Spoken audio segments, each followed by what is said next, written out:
Victoria মেমোরিয়ালের ভেতরে। তো ভেতরে কী কী আছে সেটা সবটাই তোমাদেরকে ঘুরে ঘুরে দেখাবো। তো চলো ঘুরে ঘুরে দেখানো যাক। আর আশা করি তোমাদের এই ভিডিওটা খুব খুব খুব ভালো লাগে। আর খুব ভালো লেগে থাকলে লাইক করো, কমেন্ট করো, শেয়ার করো, সাবস্ক্রাইব করো। তো চলো তোমাদেরকে ব্যাক ক্যামেরা করে গোটা ভিক্টোরিয়া মেমোরিয়ালের ভেতরে কী কী আছে, কী কী স্মৃতিসৌধ আছে, কী কী আছে কী না আছে সবটা দেখাবো। তো চলো দেখতে থাকো। তোমরা হয়তো অনেকেই জানো যে ভিক্টোরিয়া মেমোরিয়ালে ঘুরতে আসার আমি দুটো পার্টে ভিডিওটাকে ভাগ করেছি। একটা পার্ট তো হচ্ছে যে ভিক্টোরিয়া মেমোরিয়ালের বাইরেটা কীরকম দেখতে, কত সুন্দর পার্ক আছে, হাওড়া থেকে কিভাবে তোমরা এখানে ভিক্টোরিয়া মেমোরিয়ালে এসে পৌঁছাবে, কত টাকা টিকিট মূল্য, সপ্তাহে কোন কোন দিন বন্ধ থাকে, কোন দিন খোলা থাকে। তো সেগুলো আমি সমস্তটা একটা ডিটেল ভিডিও করে আগের ভিডিওটাতে আপলোড করে দিয়েছি অলরেডি। তোমরা চাইলে চ্যানেলে গিয়ে দেখতে পারো। আর আজকে শুধুমাত্র রেখেছি ভিক্টোরিয়া মেমোরিয়ালের ভেতরে কেমনভাবে চারিদিকটা সাজানো আছে। আমি অনেক ভিডিওই দেখেছি, সেখানে খুব সুন্দর করে এতটা ভালো করে ডিটেলসে তোমাদেরকে দেখাবে না, কিন্তু এই ভিডিওটা আজকে যে তোমরা ভিডিওটা আমি পোস্ট করছি সেই ভিডিওতে তোমরা সমস্তটা দেখতে পাবে। ভিক্টোরিয়া মেমোরিয়ালের ইতিহাস কিভাবে বানানো হয়েছিল সমস্তটা তোমাদেরকে আমি ডিটেলসে দেখাবো। তাছাড়া আমাদের স্বাধীনতা সংগ্রামীদেরকে বিভিন্ন রকম ছবি আছে, তাছাড়া তাদের ইতিহাস আছে, বিভিন্ন রাইফেল, বন্দুক, পিস্তল বিভিন্ন রকম আছে, তাছাড়া পুরনো দিনের ছুরি, তলোয়ার সমস্ত কিছু আছে। এই সমস্ত কিছু তোমাদেরকে আমি আমার এই একটা ভিডিওর মাধ্যমে দেখাবো। তো চলো দেরি না করে পুরো ভিডিওটা দেখতে থাকো। প্রচণ্ড গরম গাইস, ভেতরে ঢুকেছি তাই একটু হালকা ঠান্ডা ঠান্ডা লাগছে, নাহলে প্রচণ্ড গরম। তো চলো রাজরাজাদের ড্রেস আছে, চলো সেটা তোমাদেরকে দেখাই। আচ্ছা, এটা এখনও আমরা কিন্তু ফার্স্ট ফ্লোরেই আছি। আর ফার্স্ট ফ্লোরে এটা তোমার মানে যেখানে সামনেটা তো ঢুকতেই ভিক্টোরিয়া মেমোরিয়াল কিভাবে তৈরি হচ্ছে সেটার একটা হিস্ট্রি সম্বন্ধে রাখা আছে। আর এখানে দেখতে পাচ্ছ এই যে ড্রেসটা দেখাচ্ছি, এটা তাঁতিয়া টোপির ড্রেস ছিল।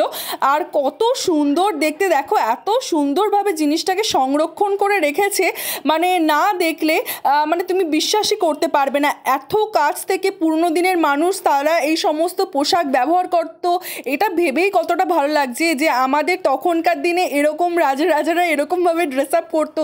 শুধু কাহিনীতে শুনেইছি, এই প্রথমবার চোখের সামনে দেখতে পেয়ে প্রচণ্ড ভালো লাগছে।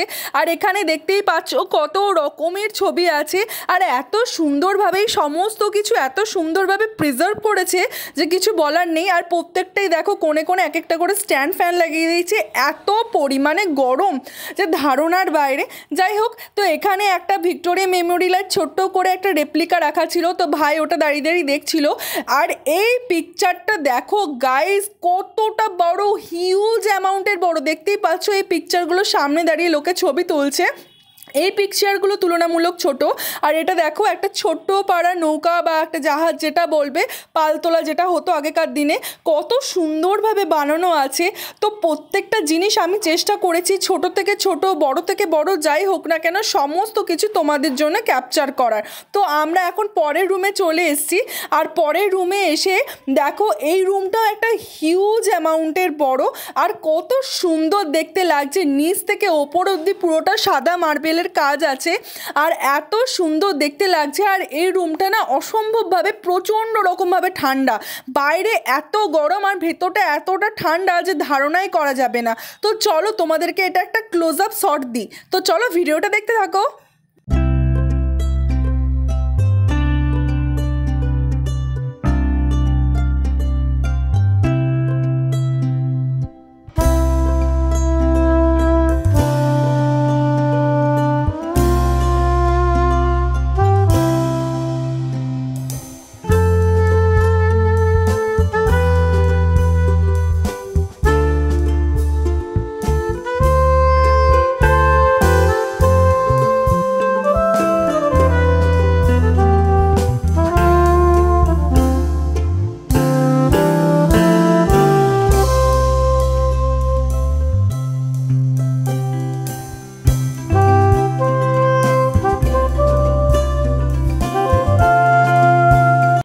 এখানে এসে যেমন অনেক নতুন কিছু দেখছি এবং অনেক নতুন কিছু শিখছিও। 2012 সালে যখন আমি কলকাতা ঘুরতে এসেছিলাম তখনও ভিক্টোরিয়া মেমোরিয়ালে এসেছিলাম, কিন্তু তখন সেইবারে গ্যালারির টিকিটটা আর কাটা হয়নি। তো এর জন্যে বাইরে থেকে ভিক্টোরিয়া মেমোরিয়ালটা দেখে আর আলিপুর চিড়িয়াখানা দেখে আমরা বাড়ি চলে গেছিলাম। তো এইবারে ভেতরে ঢুকতে পেরে অনেক কিছু নতুন নতুন দেখতে পাচ্ছি। যেমন দেখো এখানে ভালা আছে, তাছাড়া ওখানে ওই যে তরোয়াল আছে। এত পুরনো জিনিস দেখে সত্যি মানে পুরো মনটা পুরো ভালো হয়ে যাচ্ছে। আর এরপর না পাশেই একটা জায়গায় পাখা চলছে। তো যাই হোক, বাইরে তো প্রচণ্ড গরম আছে, ভেতরটা তবুও ঠান্ডা আছে, কিন্তু তবুও ওই পাখার সামনেটাতে একটা বেঞ্চের মতো ব্যবস্থা করা ছিল, সেইখানটায় এসে বসলাম। আর সেখানে এই যে সামনেটায় দেখতে পাচ্ছ রানী ভিক্টোরিয়ার একটা মূর্তি করা আছে শ্বেত পাথরে, সেখানে দাঁড়িয়ে দাঁড়িয়ে সবাই ছবি তুলছে। তো মাকে বললাম যে চলো আমাদেরও তো এবার এখানে ছবি তুলি, আর এরপর ধীরে ধীরে আরও অন্যান্য ফ্লোরগুলোও দেখি, কারণ এরপরও এখনও বাদবাকি অনেক কটা ফ্লোর আছে, সেগুলো দেখতে হবে। তাই এই যে বড় হলটাতে ছিলাম, এখান থেকে বেরিয়ে এলাম। আর লাগোয়া এখনও অনেক কটা ফ্লোরে না অনেক সুন্দর সুন্দর জিনিস আছে, ঠিক আছে, তো সেগুলো দেখবো। আর এখানে ওই যে দেখতে পাচ্ছ বোন আছে দাঁড়িয়ে, ভাই তো এখানে ভাইকে খুঁজে পাচ্ছিলাম না কিছুক্ষণের জন্য, কারণ ভাইও ভিডিও করছিল আমিও করছিলাম। আর বলতে বলতে এই যে দেখো কামান, দেখো কত বড়, আমি এই প্রথম এই এত কাছ থেকে এরকম কিছু দেখছি।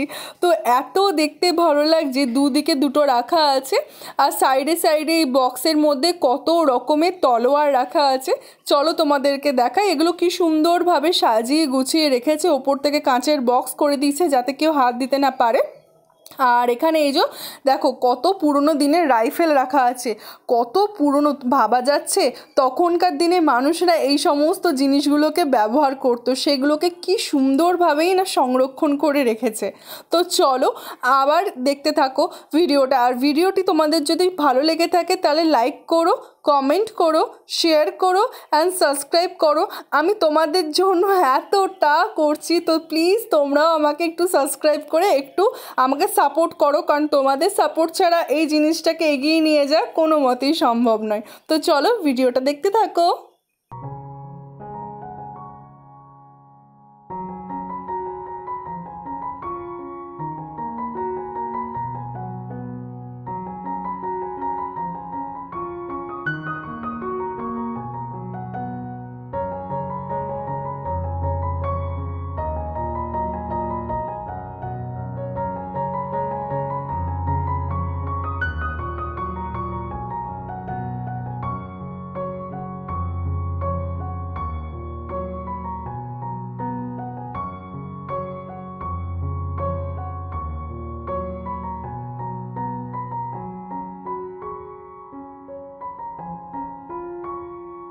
তোমরা কিন্তু অবশ্যই আমাকে কমেন্ট করে জানাবে যে তোমাদের এই ভিক্টোরিয়া মেমোরিয়ালের সিরিজটা কেমন লাগলো।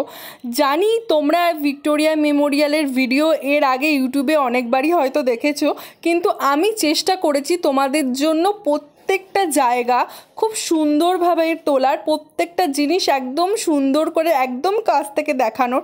কারণ আমি এর আগে এই ভিডিওটা বানানোর আর একটা উদ্দেশ্য হলো, আমি এর আগে ইউটিউবে দেখেছি যে সবাই ভিডিও বানিয়েছে কিন্তু এতটা ডিটেলসই এতক্ষণ ধরে কেউ ভিডিও বানায়নি। তো শুধুমাত্র তোমাদের জন্য আমি সমস্ত কিছু খুব সুন্দরভাবে ক্যাপচার করার চেষ্টা করেছি। আর এই জায়গাটাতে বিভিন্ন সময়ের ছবি রাখা ছিল, আর কত রকমের ম্যানুস্ক্রিপ্ট লেখা ছিল, সেগুলোই এখানে দাঁড়িয়ে দাঁড়িয়ে দেখছিলাম। আর এখানে এই যে দেখতেই পাচ্ছ সবাই ছবি তুলছে নিজেদের মতো। তো আমি তোমাদেরকে একটা 360 ভিউ করে জিনিসটা দেখানোর চেষ্টা করলাম। আর এই ডোমটা এতটা সুন্দর লাগছে, আর আগের যে রুমগুলো ছিল সেই রুমের তুলনায় এই রুমটাও খুব ভালো ঠান্ডা ছিল। আর এখন তোমাদের সামনে যেটা দেখতে পাচ্ছ এই যে কাঠের, এটা কাঠের না, এটা ছিল একটা বড় পাথরের ডাইনিং টেবিলের মতো। কত সুন্দরভাবে জিনিসটাকে তৈরি করা হয়েছে, তাই ভাবছি তখনকার দিনের মানুষের হাতে জাদু হয়তো ছিল। তো চলো এবার যাব আমরা সেকেন্ড ফ্লোরে। তো সেকেন্ড ফ্লোরে যাওয়ার জন্য ওই যে সিঁড়ি উঠছে, তো আমার ভয় লাগছিল যে এত পুরনো দিনের সিঁড়ি ভেঙে ঠেঙে যাবে না। তো যাই হোক আমি একটু রেলিং ছিল সাইডে, তো সেটাকেই ধরে আমি ওঠার চেষ্টা করছি। আর একদম দেখো কতটা উঁচু, আর এখন চলে এসেছি, আমার সামনে আমার ভাইও ভিডিও করছে। আর এরপর এই যে রুমটাতে ঢুকছিলাম না, এই রুমটা একদম মানে পুরো কুলারে ভর্তি ছিল, এত ঠান্ডা রুমের ভেতরটা। দেখতে পাচ্ছ সব থেকে বেশি এখন অবধি যত লোকজন তোমাদেরকে দেখিয়েছে ভিক্টোরিয়া মেমোরিয়াল দেখতে এসছে, তার মধ্যে 60% লোক এখানেই আছে, কারণ কত বড় বড় কুলার আছে দেখতে পাচ্ছ। এত সুন্দর হাওয়া দিচ্ছে, ভেতরটা একদম পুরো ঠান্ডা যাকে বলে। তো চলো তোমাদেরকে এই ফ্লোরটা পুরো ঘুরে দেখাবো, আর এই ফ্লোরটাতেই লাস্ট।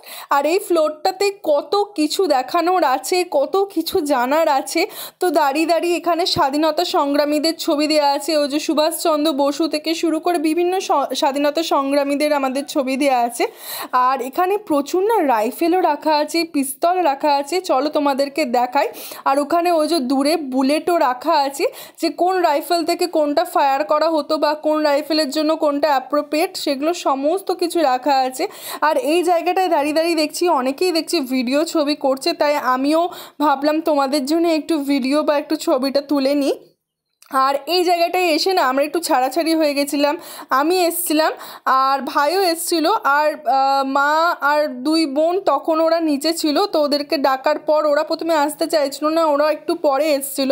তো চলো, এটা দেখতে পাচ্ছ, এটা বন্দে মাতারাম, এটা একটা নিউজ পেপার। তখনকার দিনে এগুলো কিন্তু অরিজিনাল, হ্যাঁ এই অরিজিনালগুলোকে এখানে রাখা আছে, তো কাঁচের একটা বাক্সের মধ্যে বন্দি করে। তো সেগুলো তোমাদের জন্য তুলেছি। এখানে দেখতে পাচ্ছ এই যে বন্দে মাতরম লেখা আছে, উইকলি এডিশন, মানে এটা তখনকার দিনে যে নিউজ পেপারগুলো প্রত্যেক সাপ্তাহিকভাবে বের হতো, তো সেগুলো এখানে আছে। আর এগুলো বিভিন্ন রকম ম্যানুস্ক্রিপ্ট আছে, দেখতেই পাচ্ছ। আর এখানে এই যে ক্ষুদিরাম বসুর এটা রিয়েল ইমেজ, দেখতেই পাচ্ছ লেখা আছে ক্ষুদিরাম বসু গ্রেপ্তার করা হয়েছে, নিচে লেখা আছে। আর এখানে এটা হচ্ছে ক্ষুদিরাম বসুর রিয়েল ইমেজ। আর এখানে সমস্ত কিছু এত সুন্দরভাবে প্রিজার্ভ করা আছে যে ধারণার বাইরে। দেখে সত্যি আমার খুব ভালো লাগছে, আমাদের ভারতের পুরনো ইতিহাস সম্বন্ধে জানতে পারছি, স্বাধীনতা সংগ্রামীদের ব্যাপারে জানতে পারছি, এত কিছু পুরনো জিনিস জানতে পেরে খুব ভালো লাগছে। ইতিহাস সাবজেক্টটা আমার বরাবরই একটু বোরিং লাগতো, কিন্তু এখানে এসে এত কিছু চোখের সামনে দেখে সত্যি খুব ভালো লাগছে। আর মানে সত্যি বলতে গেলে এতদিন পর না আমার ইতিহাস ব্যাপারটার উপর খুব একটু ইন্টারেস্ট আসছে, আসলে চোখের সামনে দেখতে পেলে আর কি যেটা হয়। তো এখানে দেখতে পাচ্ছ বিভিন্ন রকমের এটা ফ্ল্যাগ লাগানো ছিল, যে তখনকার দিনে যে ফ্ল্যাগগুলো তৈরি করা হয়েছিল, এই যে হিন্দ আজাদ বা যেগুলো ছিল। আর এখানে দেখো এই যে কত সুন্দরভাবে প্রত্যেক কটা জায়গা কিন্তু এখানে হাত দিতে কিন্তু বারণ করা ছিল, হ্যাঁ কিছুক্ষণ অন্তর অন্তর কেউ যদি হাত দিয়ে ফেলছে তো তখন ওখানে হুইসেল বাজানো হচ্ছিল। আর এখানে এই যে এরকম দেয়ালের মধ্যে ছবি দিয়ে সমস্ত কিছু করা হচ্ছিল, আর মা ভাই এখানে দাঁড়িয়ে দাঁড়িয়ে দেখছিল। তো ওদের সাথে আমি পুরো জিনিসটা এতটা এনজয় করেছি না সেদিন ওখানে গিয়ে, খুব ভাল লেগেছে, প্রচণ্ড পরিমাণে এনজয় করেছি, অনেক নতুন নতুন শিখেছি, অনেক নতুন কিছু শিখেছি, খুব ভাল লেগেছে, খুব ভালো সময় কেটেছে। আর এরপর চলো শেষ আজকের মতো এখানেই, এরপর ফেরার পালা হচ্ছে বাড়ি। তো বাইরে বেরিয়ে এত সুন্দর লাগছে বাইরেটা দেখতে, আর বাইরে প্রচণ্ড গরমও আছে, তো ওপর থেকে ক্যাপচার করে নিলাম। তো চলো এবার বাড়ি ফেরবার পালা। আশা করি তোমাদের এই ভিডিওটা খুবই ভালো লেগেছে, প্লিজ কমেন্টের মাধ্যমে জানিও। আর বাইরেতে বেরিয়ে শেষ পর্বে যতটুকু আর ফটো তোলা যায় আর কি, আমি একদম শেষ মুহূর্ত অবধি ক্যাপচার করতে চেয়েছি শুধুমাত্র তোমাদের জন্য, তো সেটাই একটু ক্যাপচার করেছি। আর কত বড় কামানটা দেখো, আর এখানে দাঁড়িয়ে মা আর ভাই একটু ছবি তুলে নিলেন। ভিক্টোরিয়া মেমোরিয়ালের ভিডিওটা তোমাদের কেমন লাগলো অবশ্যই জানিও। ভিডিওটা আজকে এখানেই শেষ করছি। ভিডিওটি ভালো লেগে থাকলে লাইক করো, কমেন্ট করো, শেয়ার করো, সাবস্ক্রাইব করো। এরপর আমরা একটু খাওয়া দাওয়া করবো, একটু জল টল খাবো, দিয়ে তারপর আমরা বাস ধরবো, দিয়ে একদম বাস ধরে একদম ডাইরেক্ট মামাবাড়ি যাব। তো চলো আজকে এখানে বাই, আশা করি সামনের ভিডিওতে তোমাদের সাথে দেখা হচ্ছে। তো চলো টাটা।